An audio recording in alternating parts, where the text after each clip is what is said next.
I got one question. Mr. Locker, we'll start with you. All of you can answer if you want. Your thoughts on this. As long as I've been up here, I've been advocating to permanently repeal the federal estate tax, which is often called the death tax. I know it means a lot to farmers. So, Mr. Locker, we'll start with you. Your thoughts. Well, Senator, I think obviously you look at modern agriculture today, I mean, it is a massive investment, even small farms. I mean, if you add up all the assets. And so anytime that you want to pass that along to the next generation, comes at a significant cost and is in many cases cost prohibitive. And so, yeah, doing away with the death tax. And I think we get bottled in with other businesses, and it's couldn't be farther from the truth in terms of comparable. That when you're passing along a farm business, it comes with, like I said, a lot of cost, a lot of assets. It takes a lot to run a farm today, and so doing away with the death tax is the right thing to do to be able to continue to pass it down to the next generation. Otherwise, it becomes cost prohibitive. Mr. Vall, you got to. It's absolutely one of the necessary things that we need to do. A farmer works all his life. I've spent my whole life buying back my farm. My daddy's had to sell part of it off. My whole life. And if we don't fix that problem, if we don't get rid of inheritance tax, other generations will have to sell the farm, and that farm will go out of production, and we will not enjoy the production from those farms. And it has to be done. It's just like people say, well, you got a lot of land, you got a lot of wealth. You have to have land to farm. It's just like having a tractor. It's just like having a car to go to work in every day, even if you're not farming. It's something you have to do that job.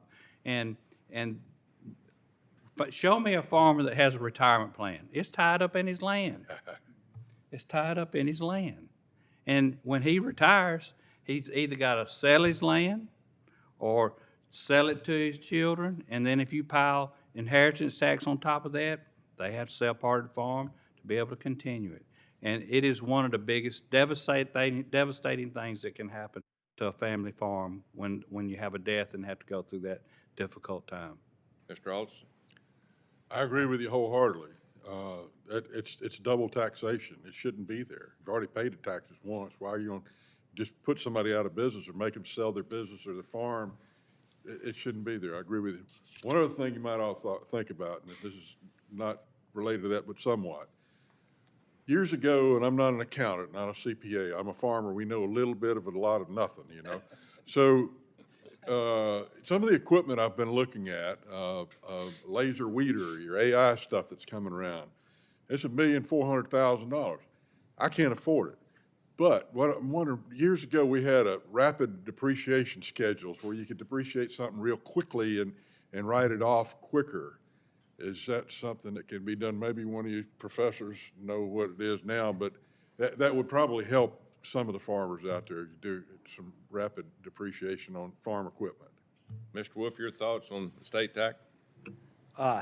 Yeah, well, so with the increasing size of commercial farms and with the average farmland value being $4,000, and there's a lot of places where the farmers would be real happy to be able to buy more land for $4,000 an acre.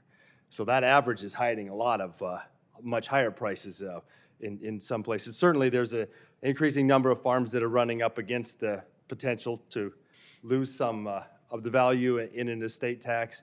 And as the other witnesses have said, you can't give up the land usually and still be a viable farm, right? This is not the same as, it's not liquid. If you sell it, it's gone.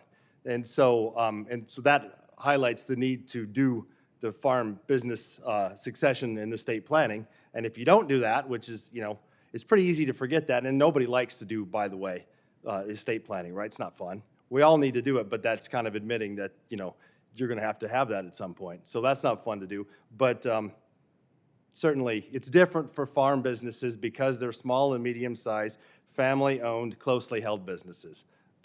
So it's fundamentally different than other types of businesses.